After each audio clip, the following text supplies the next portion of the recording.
कारगिल युद्ध को 26 साल बीत गए, लेकिन लोगों के जहन में आज भी यादें ताजा है। दरअसल इस समय जिस जगह पर हम मौजूद है, ये कारगिल द्रास सेक्टर का वही क्षेत्र है जहां पर इस युद्ध को लड़ा गया था। दरअसल क्या हुआ था, ये जो आप चोटियां देख रहे हैं, इन चोटियों के अलग अलग नाम है, जिसमें भारत और पाकिस्तान की सेना रहती है।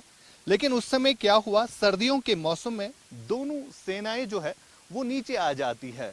लेकिन ये चीज पाकिस्तान ने नहीं किया। पाकिस्तान ने अपनी सेना के जवान जो है वहीं पर रखे, बल्कि जो कुछ टेररिस्ट ग्रुप्स है जिसमें जैश ए मोहम्मद, लश्कर ए तोयबा और हिजबुल मुजाहिदीन के आतंकी शामिल थे, उन्होंने इन पोस्ट को जो है कैप्चर किया जहां पर भारतीय सेना रहती थी।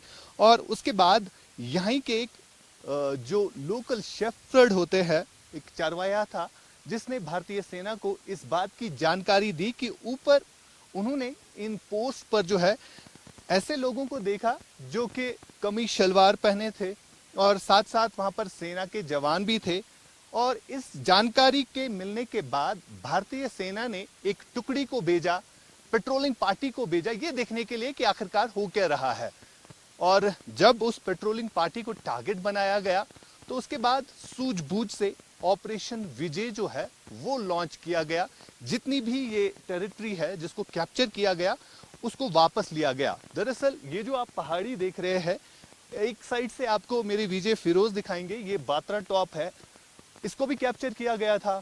और इसके साथ में लगने वाला रिज जो है ये टाइगर हिल है, जहां पर इस युद्ध को जो है ज्यादातर प्रेफर दिया गया, क्योंकि इस पोस्ट को जो है पाकिस्तानी सेना और वहां के कुछ टेररिस्ट ग्रुप्स ने मिलकर जो है कैप्चर किया गया था। और साथ साथ आपको यहां से आगे दिखाएंगे एक टोलोलिंग, इस पहाड़ी को कहते हैं, यहां पर भी पाकिस्तान की सेना थी जिन्होंने इस एरिया को कैप्चर किया गया था।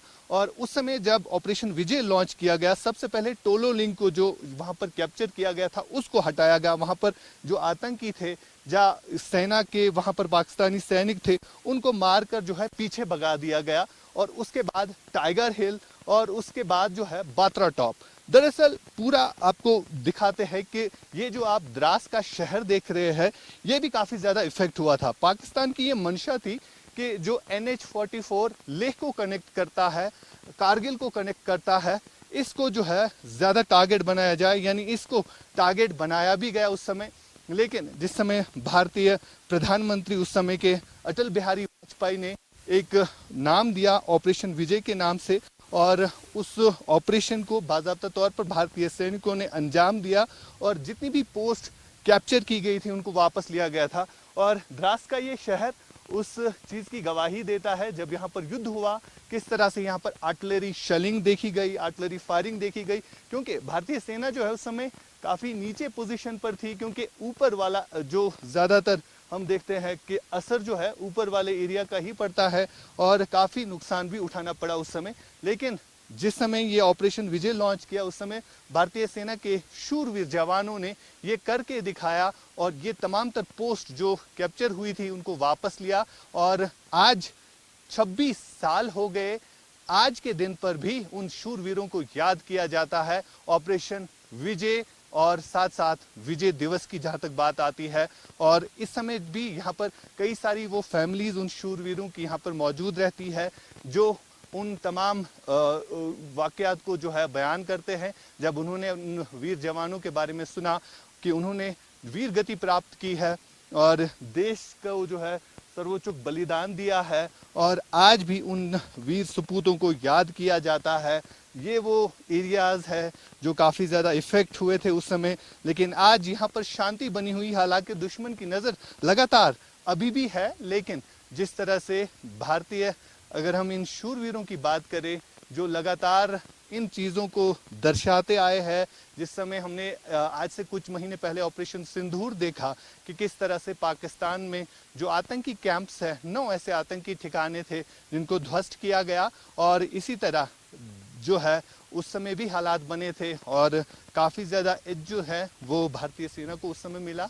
और बिल आखिर ऑपरेशन विजय लॉन्च करके जो है पाकिस्तान के जितने भी आतंकी थे या सैनिक थे उनको मारकर वापस भेज दिया गया। फिरोज वानी के साथ कारगिल। द्रास सेक्टर से Ashiq Mir, Indian news, news X के लिए। ऑपरेशन विजय को आज 26 साल हुए और लेकिन लोगों के जहनों में अभी भी यादें ताजा है। इस समय हम द्रास सेक्टर के उसी क्षेत्र में है जहां पर इस युद्ध को लड़ा गया था और मेरे साथ इस समय वॉर वेटरन कर्नल खन्ना है जो कि उस समय इस वॉर में शामिल रहे, सेना मेडल है। इनसे हम जानेंगे कि किस तरह उस समय रणनीति बनाई गई थी, क्योंकि पाकिस्तान की तरफ से कई सारे पोस्ट जो आप मेरे पीछे देख रहे हैं इनको कैप्चर किया गया था और जब ऑपरेशन विजय लॉन्च किया गया तब कैसी स्थिति थी। सर पहले आपका वेलकम, बहुत शुक्रिया टाइम देने के लिए। आप भी इस वॉर में शामिल रहे, थोड़ा सा एक्सपीरियंस शेयर करें, तब कैसा माहौल था? देखिए ये मैं अभी इसमें मैं कारगिल वॉर की बिल्कुल एंड के टाइम पे हमारी यूनिट यहाँ इंडक्ट हुई थी, एक कमांडो यूनिट थी एंड उसके बाद मैं एक बार आ चुका हूँ 2019 में, जब मेरी रेजिमेंट जिसको मैंने कमांड किया वो यहाँ पे थी द्रास में ही। और लेकिन ये फंक्शन में कभी मेरा ये शायद मुझे डर लगता था इस फंक्शन में आने के लिए, क्योंकि वो रोंगटे खड़े हो जाते थे। वो जो मेमोरीज उस टाइम जो गोलाबारी हो रही थी, कैजुअल्टीज आ रही थी, एक तरफ कैजुअल्टीज आ रही थी, एक तरफ से नई यूनिट्स आ रही थी, बोफोर्स की गन्स यहीं पे फायर कर रही थी डायरेक्ट फायरिंग मोड पे, और टाइगर हिल, तोलोलिंग, इस सब की जो लड़ाई चल रही थी। तो पहले मेरी हिम्मत नहीं थी, but today I have come here and I am very proud that I was part of this to a very limited extent. मैं उसके इमीडिएटली बाद हमें एक और सेक्टर में मूव कर दिया गया था, कुपवारा में।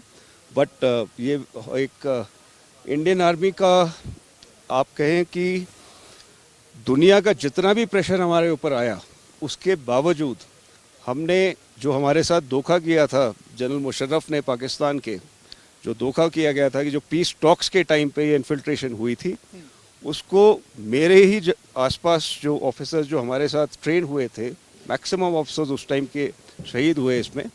इन लोगों ने अपने खून से ये सारी जो पहाड़ियाँ हैं ये सबको अपने खून से वापस लिया है। तो मेरा इनको नमन, श्रद्धांजलि और सलूट्स हैं। और कारगिल जो विजय दिवस है वो उन्हीं के लिए, उन्हीं की मेमोरीज के लिए, उनकी फैमिलीज के मेमोरीज के लिए इंडियन आर्मी उसको सेलिब्रेट करती है।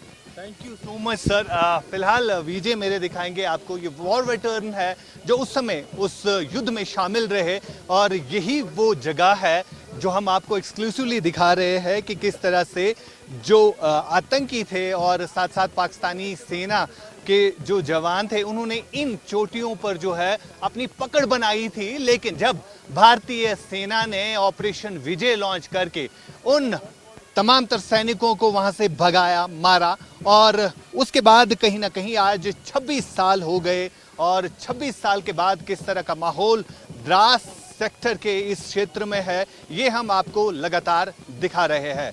Myself ordinary captain Satya Prakash from core of signals. तो जब कारगिल युद्ध यहाँ पर लड़ा जा रहा था तो क्योंकि हम टेक्निकल कोर से बिलोंग करते हैं तो कम्युनिकेशन आर्मी को पीस एज वेल एज वार मूवमेंट में हमारी रिस्पॉन्सिबिलिटी होती है कि आर्मी को हम ये चीज़ प्रोवाइड करें। इन द मीन टाइम एक पॉइंट रेज हुआ था कि हम क्यों ना लाइव टेलीकास्ट का अरेंजमेंट करें। Due to this reason I was served with army headquarter computer centre that time. तो हमें ड्यूटी मिली थी कि भाई आप जाइए और ये कंप्यूटर वहाँ पर वो करो, इंस्टॉल करो और ये जो कम्युनिकेशन है ये इस्टेब्लिश करो। तो ये ड्यूटी दी गई थी, हमने यहाँ पर आकर के वो काम अपना पूरा करो और वापस हम दिल्ली को चले गए। तो उन 3 दिनों में आपने क्या कुछ देखा यहाँ पे, कैसी स्थिति बनी? यहाँ पर जो स्थिति उस टाइम पर जो वार की होती है, जो सिविलियन पॉपुलेशन है वो अपने घरों में अंडरग्राउंड थे और बाकी जो आर्मी की जो थी वो अपनी अपनी ड्यूटीज़ जो कर रहे थे, जो फाइटिंग कर रहे थे, जो ट्रूप्स पहाड़ियों के ऊपर जिनको ड्यूटीज़ मिली हुई थी वो पहाड़ियों की तरफ अपनी ड्यूटी कर रहे थे, फाइट कर रहे थे एनिमीज़ के साथ में। और जब आर्मी के अंदर जब ऐसा भी कोई वार मूवमेंट जब होता है ना तो ड्यूटी सबकी डिफरेंट उसमें ड्यूटी दी जाती है। तो अपनी ड्यूटी कर रहे थे। उस मोमेंट में तो आप किसी से बैठकर बात भी नहीं कर सकते क्योंकि एवरीबॉडी वाज बिजी, ठीक है ना, अपने अपने काम में बिजी थे। और एक वो बहुत मतलब ऐसा पीरियड था कि हमें दुश्मन का ये भी नहीं पता था भाई कितने बैठे हैं। तो इस वजह से जो फाइटिंग हुई है वो एक बहुत टफ फाइट थी, क्योंकि वो हाइट पे थे, हम नीचे थे। ठीक है। हमें जो है काफ़ी नुकसान भी हुआ था अगर हम अपनी साइड की बात करें, क्योंकि उस तरह की क्षमता जो है आज के भारत में और तब के भारत में कितना फ़र्क है, कितना अंतर है, क्योंकि सैन्य शक्ति जो आज की है काफ़ी ज़्यादा बढ़ गई है हमारी। तो कैसे देखते हैं इन सब चीज़ों को? देखिए उस मोमेंट में मैं आपको बताऊं 30 साल पहले मैंने लेह के अंदर और कारगिल में सर्व किया है। तो उस 30 साल पहले का यदि मैं आपको बताऊं तो इंफ्रास्ट्रक्चर नहीं था, रोड नहीं थे, रोड थे भी थे टूटे फूटे थे, और उसके बाद में तो बहुत डेवलप किया है। इसी मुताबिक हमारी आर्मी ने भी इक्विपमेंट में बहुत डेवलप किया है। ठीक है। तो जो इक्विपमेंट हमारे पास में फाइटिंग के लिए था वो उस हालात में ठीक थे वो, और आज हमने जो इम्प्रूवमेंट किया है तो आज के हालात उनसे कहीं गुना बेटर है। आज अगर वैसी ही युद्ध की स्थिति बने, क्योंकि हाल ही दिनों हमने देखा कि ऑपरेशन सिंदूर जब लॉन्च किया गया किस तरह से पाकिस्तान को एक बार फिर से हार का सामना करना पड़ा, तो आज कितना डिफरेंस है अगर हम युद्ध की स्थिति में आ जाते हैं? देखिए आपको ये चीज़ मैं बता देता हूँ, बहुत क्लियर बता देता हूँ मैं, कि यदि युद्ध की पोजीशन दोबारा ऐसा बनता है, बनेगा नहीं, क्योंकि 3 दिन के अंदर या 5 दिन के अंदर पाकिस्तान ने सीज फायर मांग लिया। हमने गए थे सीज फायर मांगने के लिए, वो हमारे पास में आए थे, हमारे डीजीएमओ को फ़ोन किया था कि भाई हमें माफ़ कर दो और सीज फायर को एक्सेप्ट कर लो। हमारे पास में अभी कारगिल युद्ध के बाद में कहीं गुना ज़्यादा हमारे पास में आज फाइटिंग के लिए इक्विपमेंट है, हमारे क्वालिफाइड जवान हैं, बहादुर यंग जवान हैं। तो इसलिए हमारे को इतना वक्त नहीं लगेगा कि भाई हम पाकिस्तान को थोड़ा समय देंगे। ठीक है ना, हम बहुत जल्दी फतह हासिल कर लेंगे पाकिस्तान के ऊपर बिना अभी अपना नुकसान किए। आपने सिंदूर ऑपरेशन सिंदूर में एक बहुत बड़ा एग्जाम्पल देख लिया है कि हमारा नुकसान 0 बटा सन्नाटा है, और उनका कितना नुकसान हुआ है पूरा वर्ल्ड जानता है। ना हमारे जवान कमज़ोर हैं, ना हमारे हथियार कमज़ोर हैं, ना हमारी तीनों सेनाएं आर्मर्ड फोर्सेस की किसी भी सेना को आदेश मिलेगा लड़ाई के लिए तो हम सक्षम हैं और दुश्मन को मुंह तोड़ जवाब देंगे।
सबसे पहले मैं इस अवसर पर उनको श्रद्धांजलि देना चाहूंगा जिन्होंने कारगिल पर अपने जिस युद्ध में मैं गया था 17 जनवरी के साथ में,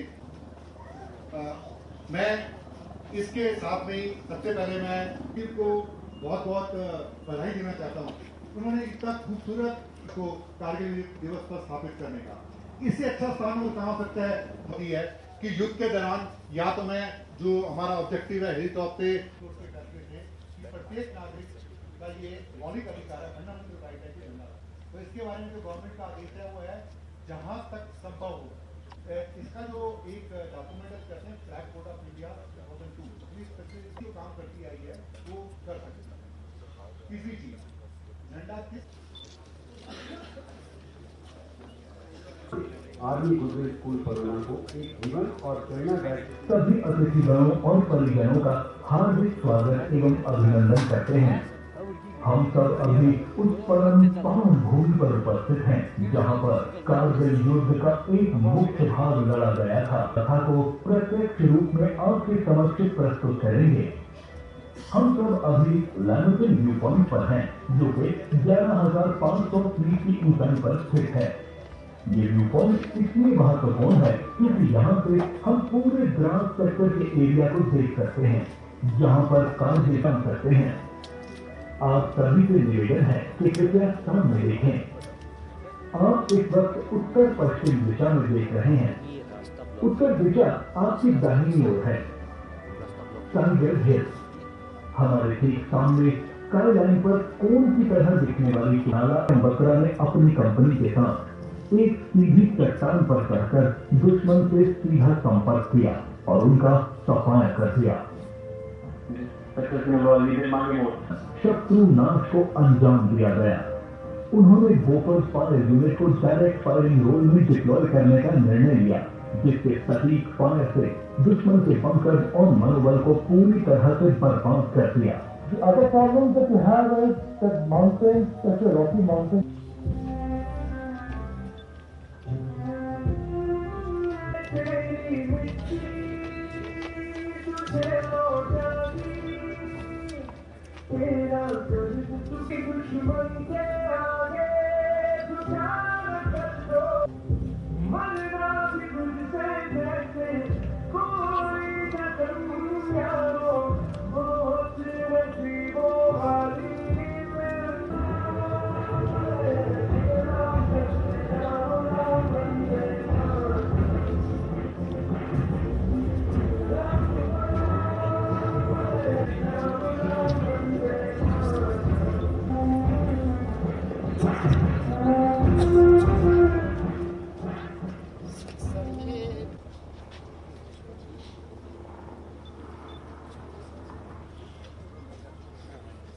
युद्ध दिग्गजों, वीर माताओं और वीर नार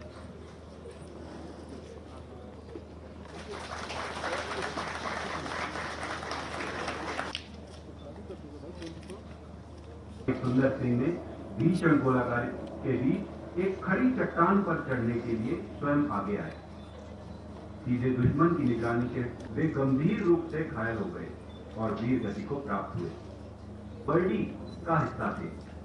दुश्मन की गोलाबारी के बीच उनसे संपर्क टूट गया और उन्हें लापता घोषित किया गया और वीर गति को प्राप्त हो गए थे। ग्रेनेड और बेयोनेट से नजदीकी लड़ाई में दुश्मन सैनिकों को मार गिराया। इस बीच सुबह 4 बजे उनके रक्षात्मक मोर्चे पर असर हुए। रात 1:30 पर उन्हें दुश्मन की गोली लगी और वे वीर स्नाइपर की गोली सर और जांघ में लगी और वे वीर गति को प्राप्त हुए।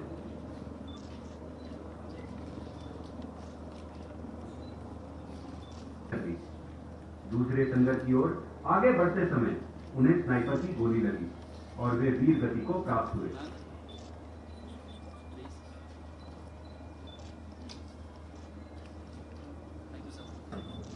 एक मोटर शेल की चपेट में आकर वे गंभीर रूप से घायल हो गए और वीर गति को प्राप्त हुए।